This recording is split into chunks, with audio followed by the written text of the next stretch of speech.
we started this report when KRI was first established. So in 2014, we released one.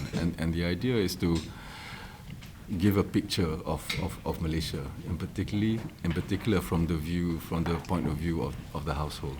Because traditionally, we always look at economic data in terms of GDP. But GDP doesn't always translate into household incomes.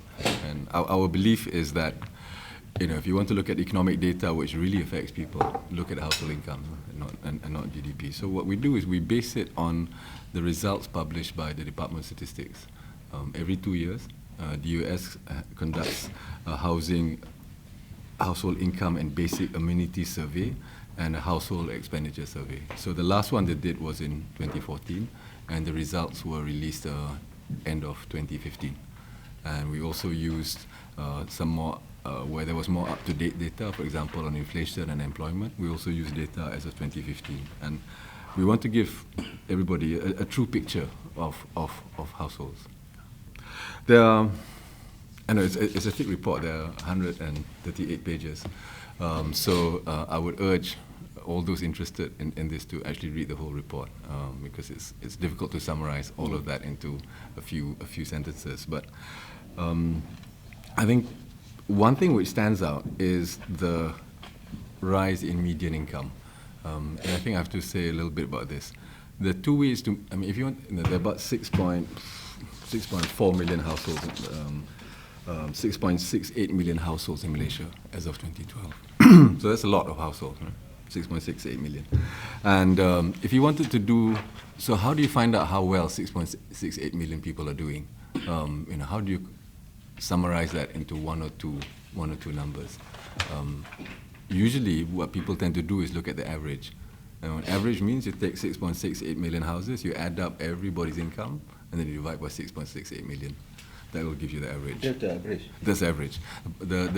Well, it gives you some idea. The problem with that, the average, is that if people at the very top earn a lot more, it can bring up the average. So sometimes it's not very representative. So the other number we use is what's called the median. And the median income was 4,485 ringgit per household per month. Median means if you take 6.68 million people, you look at halfway mark, 3.34 million. So when we say that the median is 4,585, what we're saying is that 50% of all households, around 3.34 million households, earn more than that. But another 50% earn less than that. So if you look what it was in 2012, it was 3,626.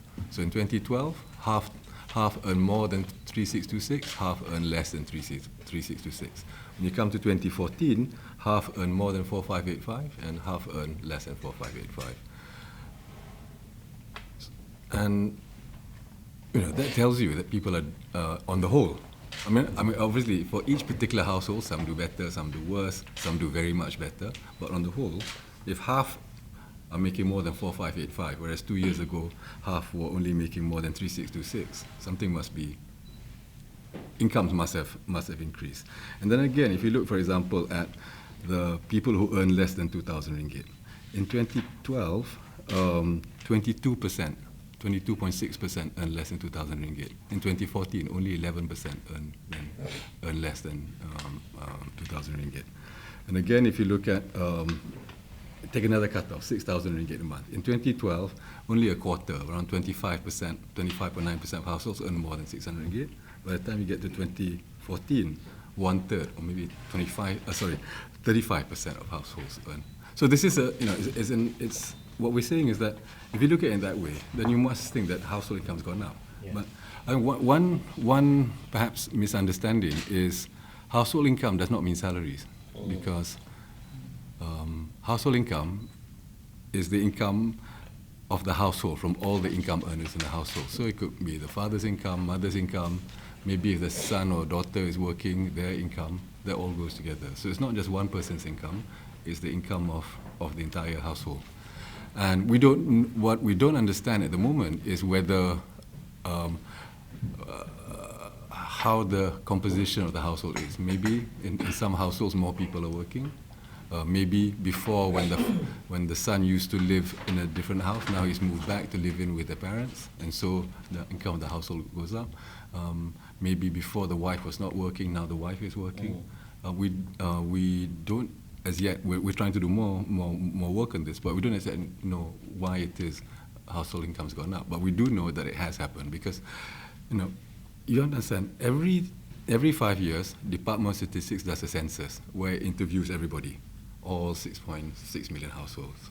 In between, they do this survey every 2 years, and for the survey, they can't ask everybody. They can't keep, you can't, it's just too expensive to do this every year. So what they do is they take a sample. And the sample here was 80,000 households. So they've taken a sample across the country. And we have to accept that number as being a good number because they follow all the international procedures. They've been doing it since 1973 for income survey. So for the last 40 years, we've been accepting this number. So I think we have to accept the number of the Department of Statistics because the methods they use is a very good methodology. Margin of error is 25 ringgit.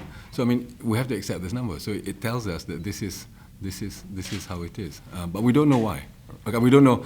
We have some speculation why, but we don't know the actual reason why. Maybe it could be, as I said, child moves in, or maybe child graduates and gets a job, suddenly more income comes in the household.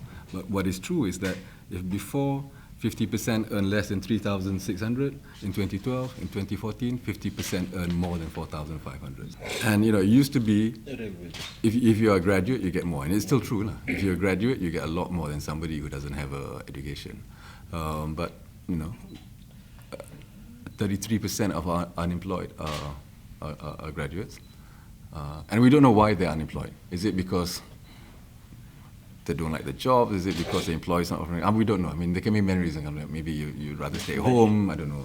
Maybe you're just waiting for that perfect job and you don't want to accept anything. We don't know the actual reason why, but there is definitely high graduate unemployment. So yeah, but our issue at the moment is low wages. So this, government, everybody says innovation, productivity. I mean, that's real. We have to, the country as a whole has to get more high value jobs. Now, this is an aside, but productivity doesn't mean hardworking or lazy. I mean, a person who works in the farm works very hard, but his productivity is low because you're a farmer. How much? It doesn't mean you're. Sorry, this is my thing on the side. It's just people say, Malaysia's not productive, as if Malaysians are lazy. Lazy and productive are not the same thing.